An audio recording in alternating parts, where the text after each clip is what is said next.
Sugeng Rahayu Sadayana. Jaya, jaya, jaya. Merdeka, merdeka, merdeka. Kebahagiaan, kesadaran, kesehatan, keamanan bagi kita semuanya. Semesta mendukung. Mari kita mulai. Video ini merupakan yang keenam dari rangkaian 6 video yang membawakan cerita proto-history jejak Alengka Dirja. Video keenam ini adalah sebagai video penutup dalam playlist jejak peradaban Alengka Dirja ini. Silakan kalian tonton video-video yang sebelumnya di playlist, itu ada dari 1 sampai 5. Pembahasan mengenai topik protohistory sebagai landasan metode penalaran jejak peradaban Alengka Dirja dipersilakan mohon untuk menontonnya di video yang pertama. Pada video ke-6 ini ditampilkan mengenai catatan kontemporer yang dibuat tahun 1996 Masehi oleh orang Indian Amerika. Nah, nanti kita akan bahas berdasarkan catatannya itu. Yang ternyata banyak hal-hal yang secara kebetulan nih paralel dengan cerita Alengka Dirja. Orang tersebut belum pernah ke Indonesia dan juga mungkin juga tidak terlalu kenal, apalagi dengan nggak cuma itu ya, Jawa gitu, mungkin dia nggak terlalu kenal. Tetapi catatan ini penting untuk kita simak dan kita bahas, karena catatan ini bercerita tentang permulaan peradaban manusia di muka bumi. Dan ini kita coba lihat apakah ini sesuai dengan di video kelima yang sudah kita tampilkan, bahwa memang pada peradaban tertua di muka bumi itu di Jawa atau di Nusantara ya. Apalagi sudah ditemukan adanya lukisan gua tertua di Kalimantan dan di Sulawesi. Dan itu sudah diakui. Oke. Silakan ditonton di video kelima. Nah, kita lihat nanti bagaimana bisa ini ternyata bisa saling support ya antara catatan kontemporer ini dengan tentang cerita Alengka Dirja. Dan saya kira ini juga merupakan bagian dari desain semesta ya. Kenapa ini catatannya muncul oleh orang Indian Amerika yang tidak kenal Indonesia, dan ini malah menunjukkan bahwa jadi otentik ini karena dia tidak dalam posisi konflik of interest. Baik, oke. Setelah selesai menonton, silahkan sampaikan pendapat kalian, berikan masukan, komentar, sentuh tombol subscribe untuk menonton video lanjutannya, berlangganan ya, dan pencet tanda lonceng agar tidak ketinggalan. Kita share seluas-luasnya. Kami akan menayangkan video-video jejak peradaban setiap minggunya. Walaupun ini yang terakhir, tapi kami menayangkan juga jejak peradaban yang lainnya. Jadi jangan khawatir ya. Sekarang ini kita ada cara paralel mengenai jejak peradaban di Mars, dan memang ini saling terkait juga dengan Alengka Dirja. Dan kita juga sudah rencanakan untuk jejak-jejak peradaban yang lainnya. Oke. Terima kasih sebelumnya. Matur suwun saderengipun, hatur nuhun, matur suksma, matur sekalangkong. Baik, para Alengka Putri dan Alengka Putra seluruhnya. Acuan utama catatan komputer kita ialah The Terra Papers, dan ini bisa diunduh di acuan pertama gitu. Kemudian kalau yang ingin lebih live lagi, ada video YouTube-nya, itu juga ada itu linknya, silakan dipencet di situ. Kalau bukunya saya lihat di Amazon juga udah out of stock ya, tapi ya ini adalah dua sumber informasi yang bisa kita gunakan, yaitu referensi 1 dan referensi 2. Jadi Terra Papers disusun oleh Robert Morningsky dan dibukukan tahun 1906 Masehi.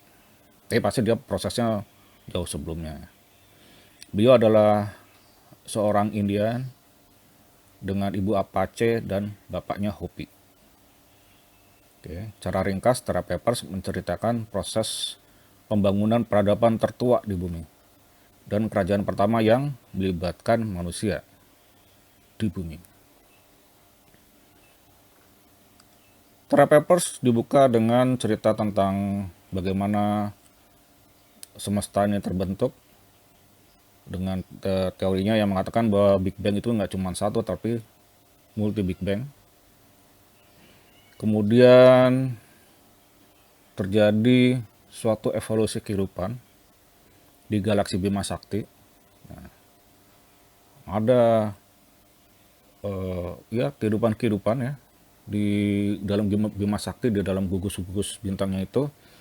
Dan beliau bilang bahwa semuanya itu akan berevolusi menjadi humanoid. Walaupun backgroundnya bisa berbeda-beda. Bisa backgroundnya dinosaurus jadi humanoid, backgroundnya serangga jadi humanoid, backgroundnya kera jadi humanoid, backgroundnya anjing jadi humanoid ya. Silakan untuk lebih rincinya lagi untuk membacanya langsung dan menyaksikan video YouTube-nya. Ini di sini hanya ringkasannya saja. Nah, kemudian di dalam evolusi-evolusi tersebut terjadi biasa itu saling berinteraksi antar spesies-spesies humanoid tersebut, saling membuat kerajaan, imperium. Dan yang paling terkuat di Bima Sakti adalah ada di gugus bintang Orion. Ras humanoidnya berasal dari dinosaurus. Dia makin besar kerajaannya. Di sisi lain dari Bima Sakti juga ada, mulai tumbuh evolusi sampai dia mencapai kecanggihan teknologi dan berinteraksi juga dengan Orion, yaitu adalah adanya kekaisaran Sirius. Ini dari gugus bintang Sirius ya. Nah, terjadi interaksi dan Orion atau kalau kita mungkin Aryan gitu ya, ini menaklukkan Sirius dengan cara halus. Jadi dia menawarkan kepada Sirius untuk bekerja sama daripada saling perang gitu kan. Nah, kemudian Sirius dipercaya oleh Orion untuk membangun di suatu tempat gugus bintang yang baru nih pada waktu itu, yaitu tata surya ya. Nah, ini tata surya yang kita tinggalin ini. Sirius ini adalah paralian humanoid yang berevolusi dari anjing. Semacam itulah. Dengan maharaja dirajanya adalah yang terakhir itu dituliskan di dalam tera paper itu Anu. Anu itu anaknya An gitu kan. Nah, pamannya Anu adalah Al. Nah, tapi yang sekarang yang terakhir itu yang dicatat itu tera paper adalah Anu. Dan dalam tera paper disebutkan bahwa para pendetanya disebut sebagai asu. Ya karena ini ya ini benar nih. Silakan aja dilihat di tera papernya bahwa humanoid Sirius itu berevolusi dari anjing dan para suciawannya disebut sebagai asu. Robert Morningsky have no idea. He has no idea dia. Dia cuman dia gitu aja dia tulis. Cuman orang Jawa tahu.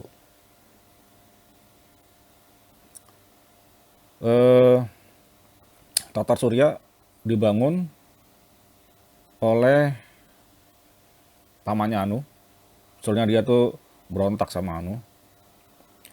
Namanya Al. Nah dia bangun itu. Dia bangun bumi, dia bangun Mars gitu kan. Kemudian Al punya cucu namanya Zeus. Sebutannya Zeus. Sebenarnya banyak sebutan tapi yang paling populer tuh Zeus. Nah kalau di bahasa kita Jaya, ini kan bahasanya orang Yunani Zeus, tapi Jaya dan ada jejaknya kan. Karena sekarang ya nanti coba kita jelaskan lagi di slide berikutnya. Dan Zeus ini adalah eh, ya dia keponakan Anu ya, keponakan Anu. Zeus Jaya, dia membangun keratuan Jaya di tata surya. Eh, pada satu titik terjadi apa ya, semacam perselisihan lah antara peradaban Sirius yang ada di tata surya dengan peradaban Sirius aslinya yang di eh, perbintangan Sirius sana gitu. Jaya berselisih dengan Anu gitu ya. Oke, kita coba lihat lagi yang di ringkasannya ini. Tokoh dominan dalam pembangunan peradaban manusia tersebut dalam buku Terra Papers adalah Enki. Oke.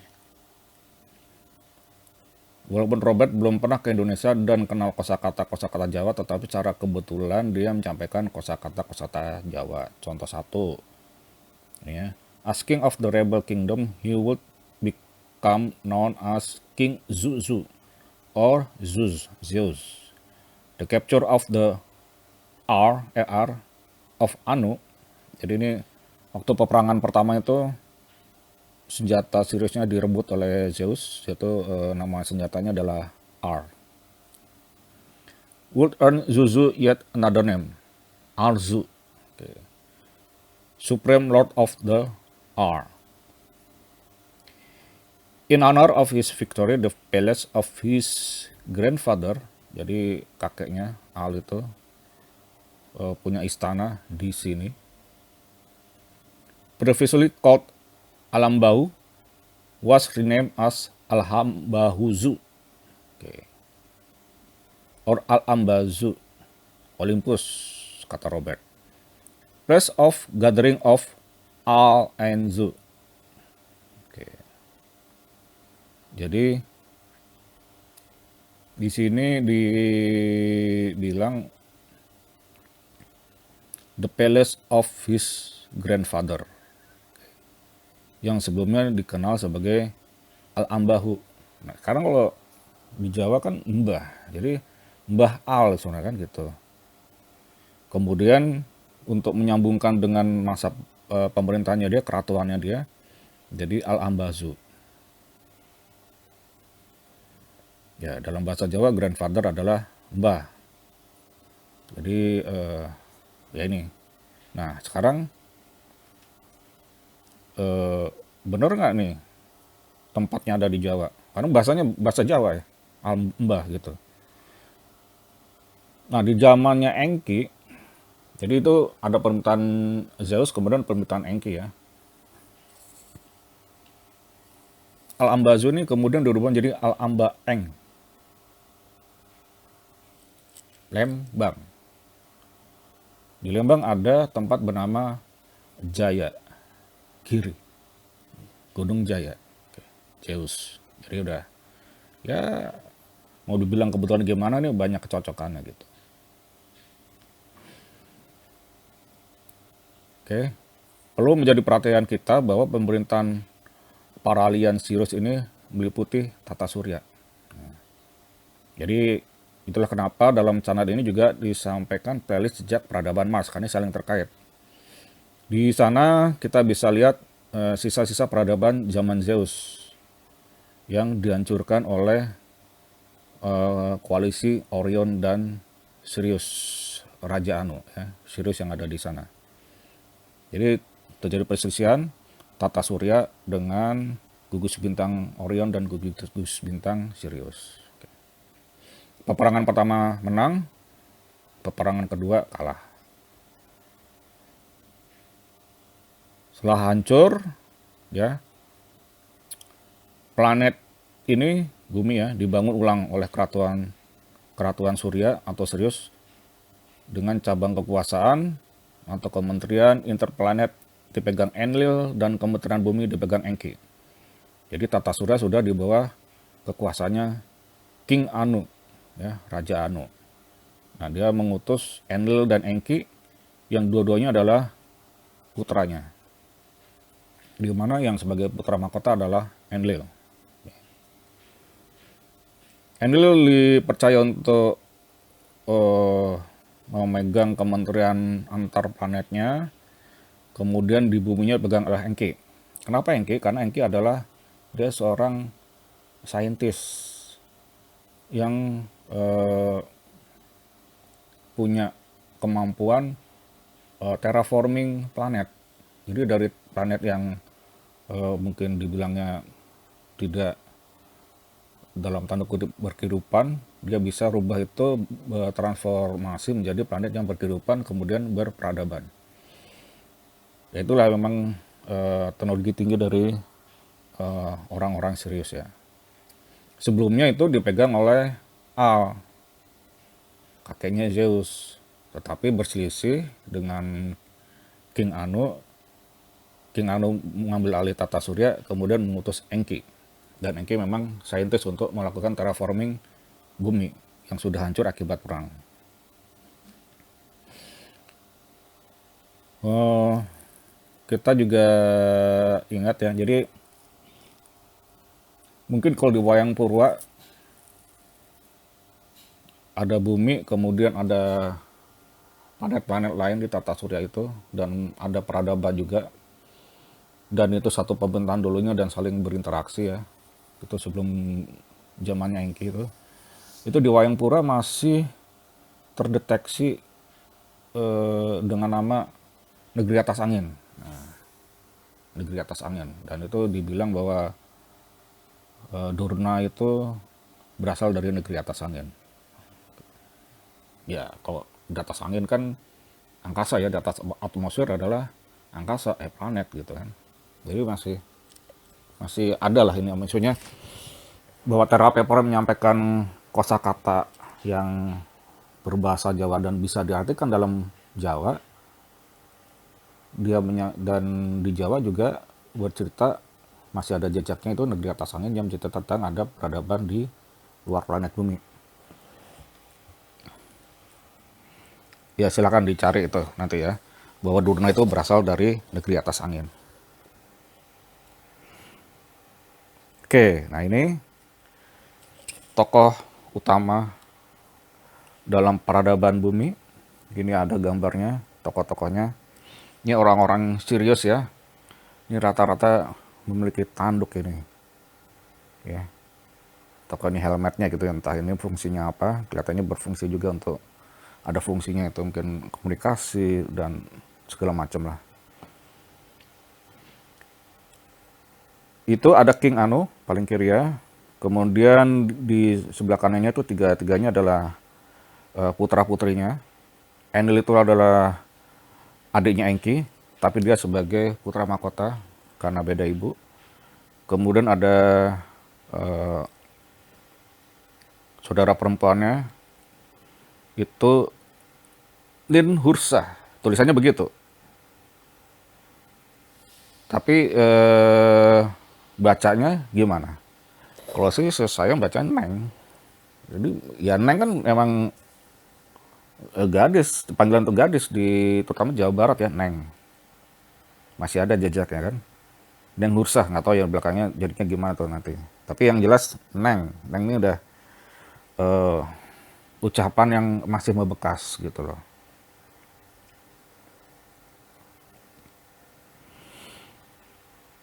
Oke, baik. Nah itu mereka, terutama Enki dan Nengursa ini, melakukan terraforming bumi pasca planet yang sebelumnya hancur. Jadi bumi ini ketika perang itu tadinya berada di orbitnya itu antara Jupiter dan Mars. Dan namanya kalau ditulisannya di Terra Paper Tiamat, tapi kalau kita dengar dari ucapannya Robert Moniska di YouTube itu dia bilangnya Tioma. Emang saya udah curiga nih, Tioma. Tioma kemudian jadi bumi. Tapi apa itu artinya?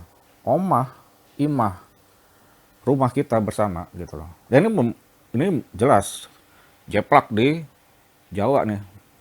Omah, imah, ya rumah. Gitu. Nah, ketika dia akibat perang besar itu dahsyat sekali, terjadi kerusakan dan juga dia tergeser orbitnya yang tadinya di antara Mars dan Jupiter menjadi di antara Mars dan Venus. Dengan reruntuhannya itu menjadi asteroid, jadi bulan, jadi Pluto segala macam. Itu eh, percikan-percikannya lah. Dalam proses membangun kembali bumi, Enki dan timnya, Enki dan krunya itu salah satunya adalah mereka mengkreasikan, merekayasakan secara genetika jelmaan-jelmaan spesies-spesies yang berkecerdasan yang ditujukan untuk nanti juga membantu pekerjaan-pekerjaannya para alien Sirius ini. Tapi ini dan memang itu sesuatu yang jadi apa ya?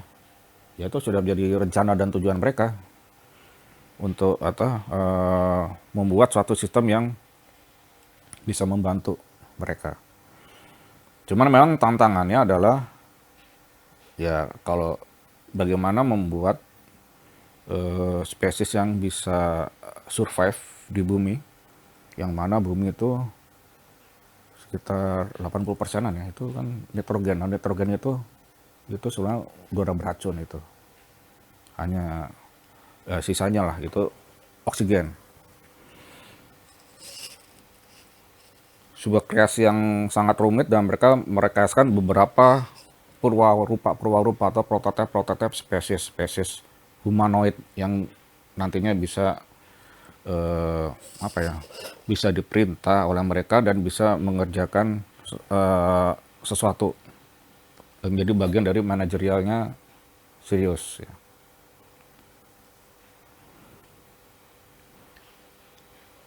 Nah sekarang ya kalau cerita detailnya ada di Terra Papers, tapi saya coba lihat ini kira-kira apa ya begitu, gimana sih kira-kira konfirmasinya gitu ya. Oke, kita lihat di sini. Jadi Enki itu merekayasakan humanoid di bumi. Oke. Sekarang coba lihat ini data hasil penelitian lembaga penelitian di Amerika ya. Ada 2 data di sini. Dari NASA, kita mendapatkan data bahwa Mars itu dalam putaran hariannya itu, ya, putaran terhadap sumbu planetnya itu adalah sekitar 24 jam 39 menit. Kemudian dari Harvard, tim Harvard ya, mereka meneliti siklus biologis manusia itu, ternyata banyak pengukuran yang mengarah kepada kesimpulan bahwa internal clock atau jam internal tubuh manusia itu secara periodiknya sebetulnya lebih dekat ke 25 jam daripada jam bumi yang 24 jam.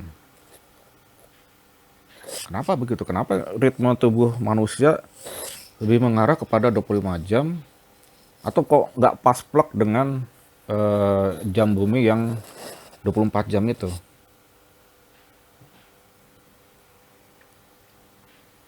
Ya, kelihatannya nih ya. Jadi memang dalam proses rekayasa itu dia kombinasikan humanoid yang paling maju di suatu planet itu dalam ini adalah kera dan digabungkan dengan dia punya genetik dari orang Sirius ini. Nah, cuman tampaknya nih keranya ini bukan dari bumi. Dan apakah demikian? Kita bisa lihat di data lagi tuh situ. Ini data dari potret yang diambil oleh NASA Mars Rover Curiosity tahun 2019, dan itu ada linknya juga. Nanti ini saya bahas juga tersendiri di playlist untuk jejak peradaban Mars ya. Di situ kelihatan ada fosil ya, kera humanoid. Ini kera humanoid dan dia sudah berperadaban ini, udah kelihatan ini.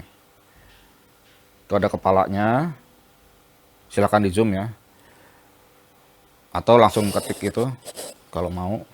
Nah, di situ ada dadanya, ada tulang belakangnya, ada tulang ekornya, ada tangannya. Nah, dan yang menarik adalah di daerah tulang ekor itu menunjukkan bahwa dia berjalan di atas dua kakinya, kurang lebih seperti itulah ya. Jadi ini sudah humanoid, ini humanoid dengan dua kaki dan dua tangan. Dan memang kalau dilihat dari kepalanya itu penampilannya ya penampilan masih berbentuknya kera, tapi ini udah kera yang sudah berevolusinya sudah jauh nih, sudah mendekati manusia ini. Tapi juga dia sudah maju, sudah berperadaban, kelihatannya dari ornamen-ornamen yang ada di daerah kepalanya tersebut. Dan kelihatannya mungkin ini yang diambil. Kenapa demikian? Ya karena kembali lagi, ternyata berdasarkan hasil risetnya Harvard itu, human biological clock itu lebih mendekati ke 25 jam, ritme 25 jam. Dan kita tahu dari data NASA bahwa Mars itu jam hariannya adalah lebih dari 24 jam, 24 jam 39 menit. Ya. Kalau memang manusia itu berevolusi ataupun dibuat prototipnya dari bahan kinetika di bumi, ya maka dia akan ritmenya sesuai dengan bumi, karena dari permulaan dia sudah ngikutin ritme bumi gitu. Akan 24 jam, tetapi tidak lebih dari 24 jam. Nah, dari sini juga mengkonfirmasi bahwa yang diceritakan itu dulu itu ada kerajaan Tata Surya yang pemerintahnya meliputi Tata Surya. Oke. Oke. Ya, tadi catatan kontemporer ya dari seorang Indian Amerika yang belum pernah ke Jawa dan sudah dikonfirmasi dari hasil penelitian Amerika. Tapi yang mengkonfirmasi kita nih, karena Amerika hanya menyampaikan data-data dan mereka tidak bicara apa-apa. Tapi ini ya saling cocok aja gitu. Kalau memang keratuan Aningkadirja itu di Jawa, ya tentunya ada dong ya sisa-sisa sisa pencatatan lah di Jawa gitu. Dan mestinya sih iya, dan mungkin nggak terlalu sulit ya. Karena sebenarnya pasti ada di hadapan kita. Coba kita lihat nih, catatan ataupun ya rekaman informasi yang disampaikan oleh relief-relief yang ada di Borobudur. Ini ada 3 relief Borobudur ya, dari relief yang berbeda-beda, tetapi di sini ada satu hal yang sama yang menarik, yaitu kalau kita lihat ya di panah-panah ini ya, di sebelah kiri itu ada benda mirip piring terbang, atau mungkin secara populer disebutnya UFO. Walaupun UFO itu maksudnya dulu itu adalah unidentified flying object, tetapi sudah menjadi idiom nih, ini UFO nih gitu. Nah, tetapi kalau kita perhatikan ya dari 3 relief ini, di sebelah kanan UFO tuh ada cakra, jadi konsisten nih. Ketiga relief ini menyampaikan ada UFO, di sebelah kanannya ada lingkaran. Kok yang saya lihat ini cakra nih, seperti cakra. Dan mungkin kalau kita sudah biasa ya nonton film-film mungkin ya Star Trek, Star Wars segala macam, ada di situ disampaikan tentang portal. Jadi banyak lah disampaikan juga, termasuk teori-teori fisika segala macam, wormhole segala macam ya. Tapi ini menarik, tiga relief menyampaikan ada UFO dan ada portal. Kalau kita lihat nih, portalnya juga ada dua macam nih, ada yang 4 terdiri dari ada lubang-lubang lingkaran 4, ada yang basisnya 6 lingkaran. Nah, mungkin ya entah itu teknologinya ataupun tergantung dari mana kemana tujuannya si UFO nih. Tetapi ini juga semakin mengkonfirmasi ini, karena ya kalau ada UFO ada portalnya gitu, dan ini dicatat di yang ketahuan ya, yang ada nih di tiga relief Borobudur. Jadi ya benar ini terekam di peradaban budaya Jawa. Walaupun ini terekam di peradaban yang jauh dari Alekarija, karena Alekarija kan runtuh sekitar 10.000 tahun yang lalu ya. Dan candi ini kalau nggak salah selesai dibangun tahun berapa, 800 Masehi lah, sekitar 800 atau 800 Masehi. Tetapi di video kelima kita sudah sampaikan bahwa pondasi dari Borobudur kemungkinan besar seumuran dengan Gunung Padang. Gunung Padang umurnya 1000 ya sekitar range-nya ya. Tapi yang di bawahnya itu sekitar 10.000 tahun. Karena ya itu pembuktiannya, silakan nonton di video kelima. Jadi ini masih ada jejak Alengka yang masih tersampaikan, masih ada benang merahnya. Karena itu seumuran waktu Alengka.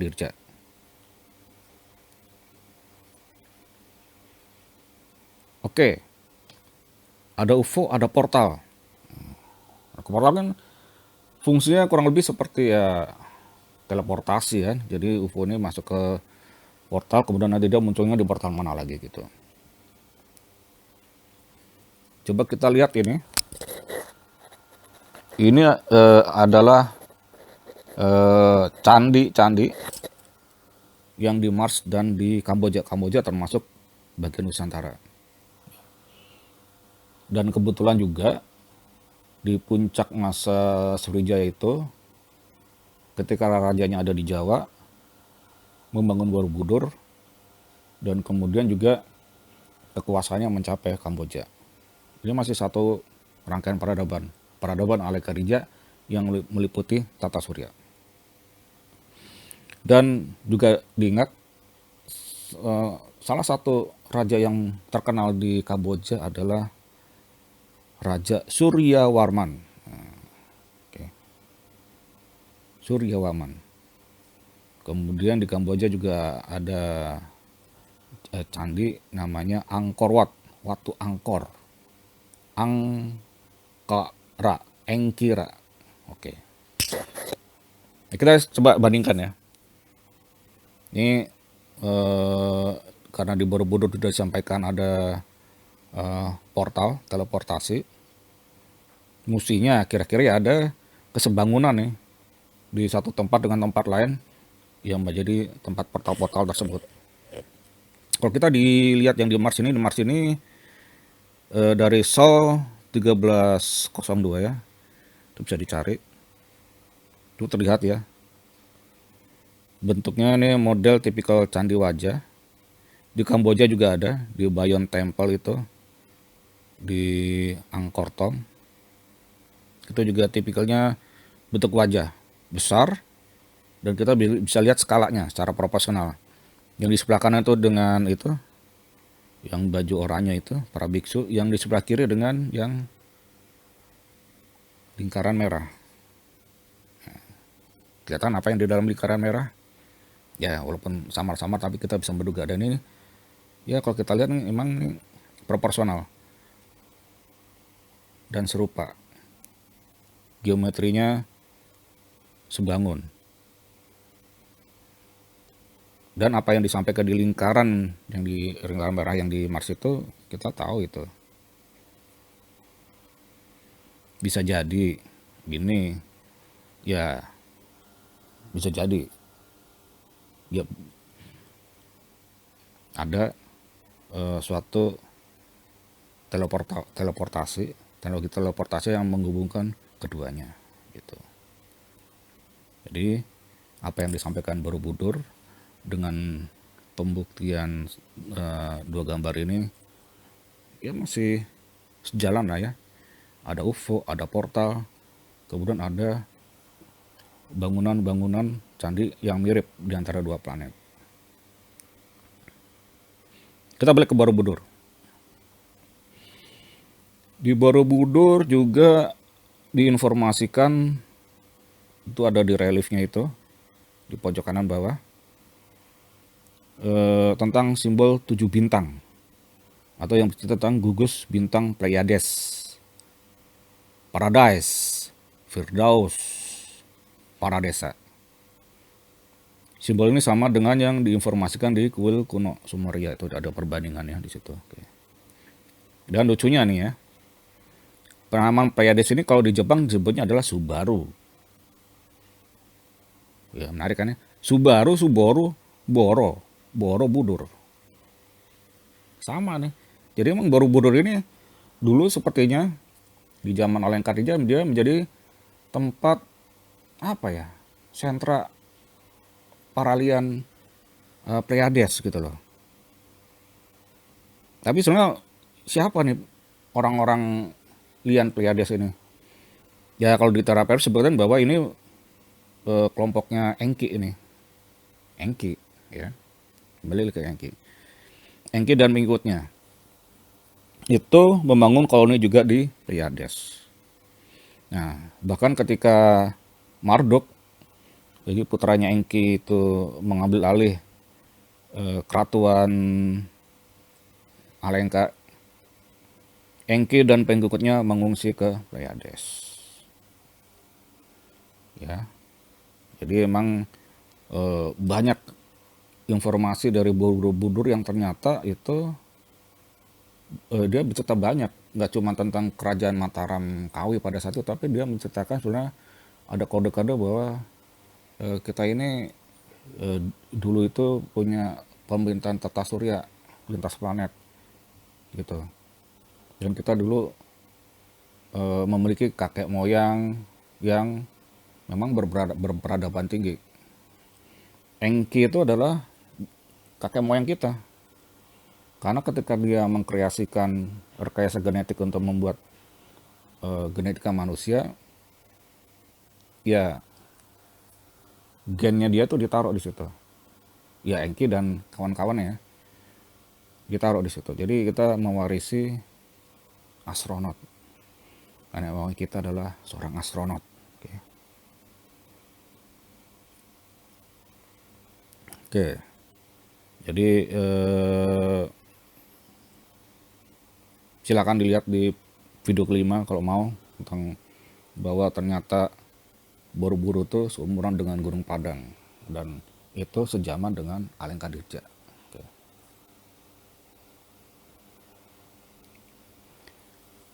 Nah, baik, ini coba saya juga coba merunut lagi nih.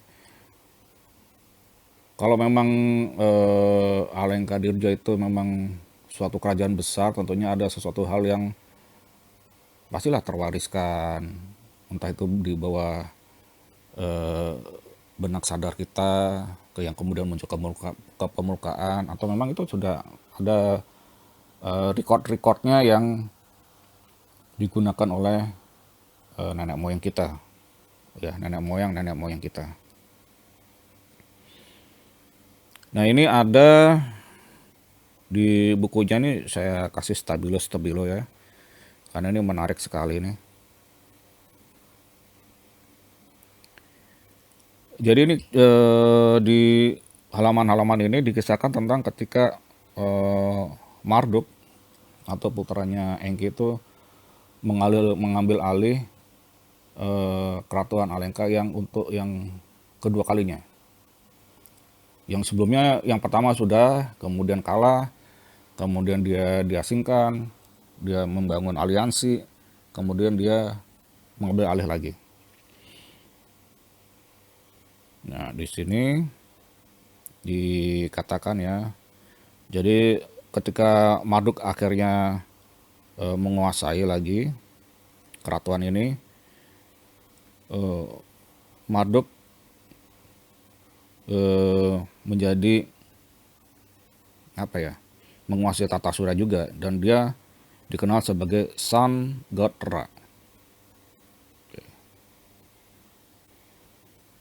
And so the records of Eridu were changed. Nah, Eridu ya ini planet bumi, Eridu. Kalau di bahasa Inggris Earth kan gitu. Kalau di bahasa Arab Ard. Ya, tapi Eridu Earth. Tapi kalau di bahasa kita apa? Ya keratuan sebenarnya. Maksudnya itu. Tapi kalau orang kita sendiri nyebut planet ini ya rumah, omah, baya, umi, bumi gitu ya.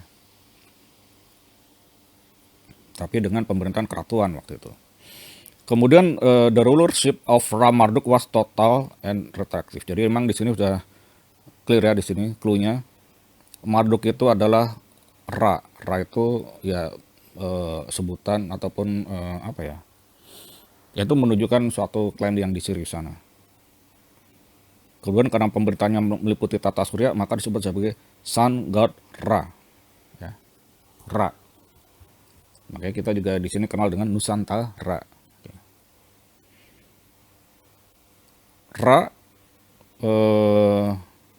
dia punya kerajaan, tetapi masalahnya adalah ketika dia merebut kekuasaan kedua kalinya, dia itu membangun aliansi dengan apa ya, bangsa Lian yang sebenarnya tidak untuk menjadikan aliansi. Jadi bangsa Lian yang dijadikan aliansi oleh dia itu adalah reptil, humanoid reptil yang musuhnya Orion. Kalau Orion kan basisnya dinosaurus ya. Ini reptil yang sudah jutaan tahun itu musuhan sama Orion. Dan ini mereka juga punya agendanya sendiri sebenarnya seperti itu. Dan aliansi ini ya karena memang beda spesies ya, ya akhirnya Ra itu juga cuma dianggap sebagai outsider. Jadi ya aliansinya hanya sebatas bisnis. Jadi Ra itu Marduk ini nggak bisa punya kekuasaan yang sampai ke grassroots itu, maksudnya ke grassroots birokrasinya dia tuh enggak, karena itu dikuasain oleh reptil. And so Lord Ra moved to place his most trusted priests and his children. Jadi dia akhirnya menyadari itu karena dia juga tidak dianggap sebagai apa-apa yang gimana oleh aliansinya, dan dia sebenarnya kalah kuantitas juga sebenarnya. Nah dia mulai tuh kayak membangun kekuasaan dia yang mengandalkan kepada pendeta ataupun putri-putranya yang masih ada darah Siriusnya untuk mengendalikan empire-nya atau imperiumnya. Nah, mereka menjadi kepercayaan Ra ini kemudian dikenal sebagai Raka. Ra. Nah, di sini sambungannya. Karena Raka itu adalah gelar-gelar yang ada di Mataram Kawi atau Mataram kuno. Oke. Di situ. Jadi kalau kita bisa aja lihat di datanya ada gelar kerajaan di Mataram itu apa, raja-rajanya. Ya. Mataram kuno ya. Nah, nih kita coba baca aja supaya clear ya. Tuh yang pertama ada Raka I Mataram, Sang Ratu Sanjaya. I-nya tuh menunjukkan tempat ya, tempat dia di mana dia berkuasa sebelum cara apa ya, dulu sebenarnya secara federasi itu udah ditunjuk jadikan pemimpin. Kemudian penggantinya ada Rakai Panangkaran. Ya, ini yang mulai, yaitu yang keduanya Rakai Panunggalan. Ada Rakai Warak, ada Rakai Garung alias Samaratungga. Ini yang menyelesaikan Borobudur ya. Kemudian ada Rakai Pikatan. Nah, Rakai Pikatan ini yang kemudian juga menyelesaikan Prambanan. Ada Rakai Kayuwani, Rakai Watuh Malang. Banyaklah raka-raka itu. Dan ini meneruskan tradisi dari Alengkadirja semasa ketika Marduk, Lord Ra itu membangun kekuasaannya yang mengandalkan kepada garis keturunan dia atau yang dari Sirius itu, Raka ya. Jadi kalau ada teman-teman yang punya nama Raka ya bisa jadi itu masih ada hubungannya dengan Alengkadirja dan Lian Sirius ya. Itu sesuatu yang terhormat itu.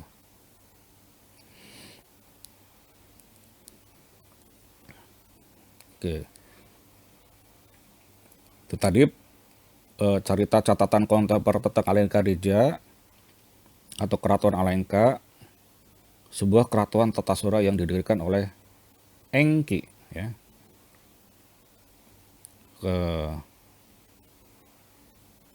Engki, oke, Engki. Baik. Nah, ini Engki pendiri kerajaan pertama di bumi menjadi nama kerajaan. Nah, ini sintesa hipotesanya yang pertama. Jadi emang hasil dari protohistori adalah hipotesa dan ya ini bukan sembarang hipotesa karena ada beberapa kecocokan data dari berbagai sumber dan perspektif ya. Diabadikan dengan sebutan Engki L atau L Engki menjadi Lengka atau Alengka. Nah, jadi kita sudah tahu ya, Alengka itu dari mana asal namanya Alengka, kan itu dari yang membangun peradaban di bumi, Engki. Kalau Alnya, Alengkanya itu adalah dari yang pertama kali, yang generasi pertama. Kakeknya Zeus, Al, kemudian disambung dengan Engki. Jadi Alengki atau Alengka.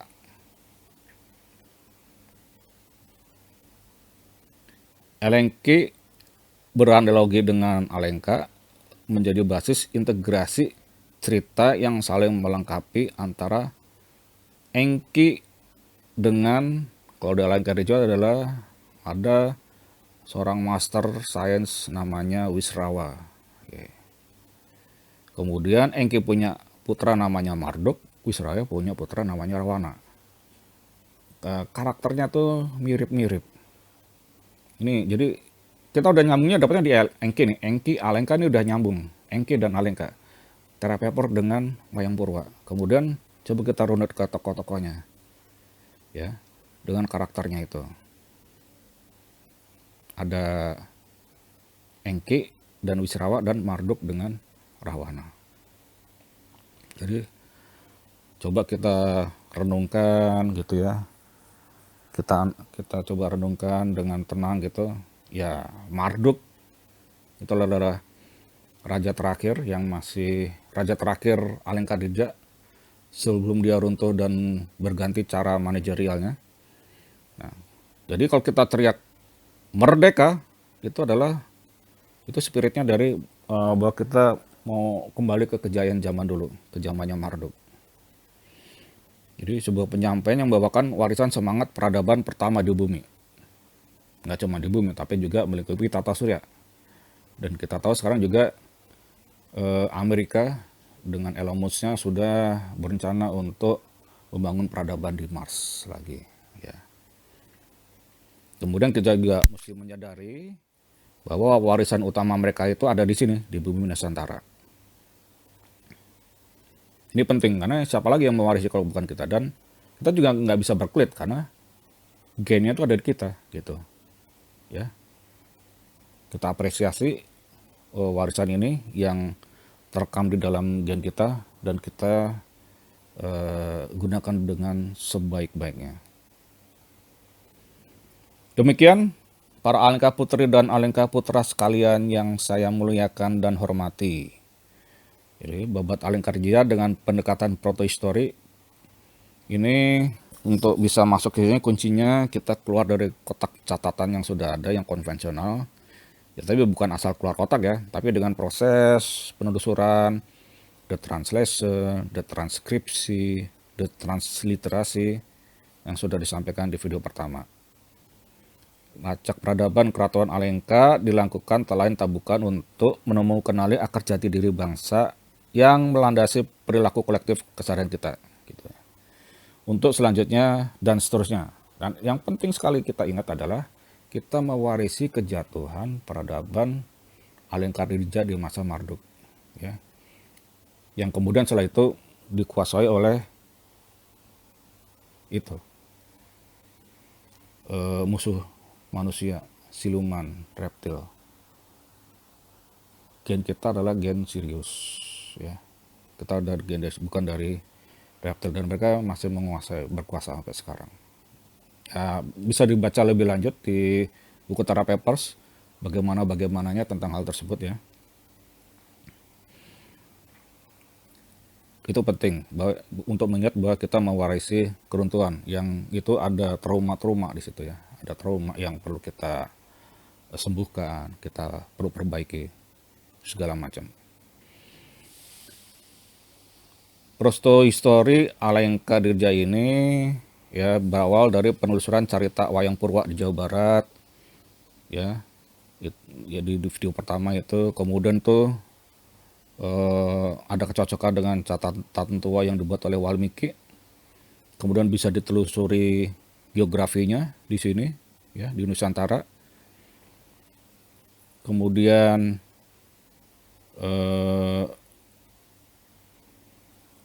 tentang apa ya bahwa peradaban tertua yang ada di bumi ini yang terkonfirmasi dengan lukisan gua di Kalimantan dan Sulawesi itu juga mengkonfirmasi tentang bagaimana Enki itu membuat suatu rekayasa genetika manusia dan kemungkinan besar labnya itu ada di Nusantara. Kemungkinan besar ada di Nusantara.